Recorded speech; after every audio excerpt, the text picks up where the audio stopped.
માતાજી જય શ્રી કૃષ્ણ. જોથી નજીક બતાવ. દાણા જુઓ મસ્ત તાજી તાજી મસ્ત તુવેરો. દાણાનું દારિયું ને બાજરીના રોટલા, જમાડું ગામડાની રીતે, ગામડામાં મોરલા ટવકા કરે. જો કેટલી મસ્ત લાંબી લાંબી 6 દાણાની તુવેરો. ભગવાન જે પણ ખેડૂતે વાવી છે એમનું કલ્યાણ થાય, સરસ ખેડૂતોનું. અને આખું ખેતર એટલી બધી તુવેરો મસ્ત લાગી છે.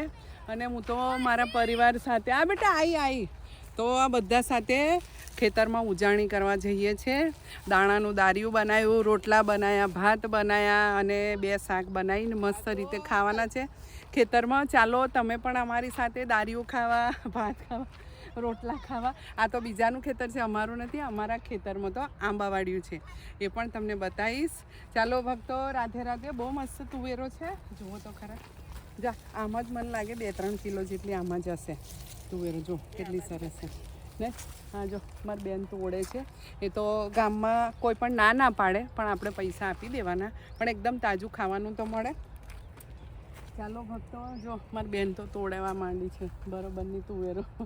લચકે લાગી છે. અમારા મુઠે ને મુઠે તરત જ 2 કિલો 5 કિલો થઈ જાય છે. ચાલો, જય શ્રી કૃષ્ણ, રાધે રાધે.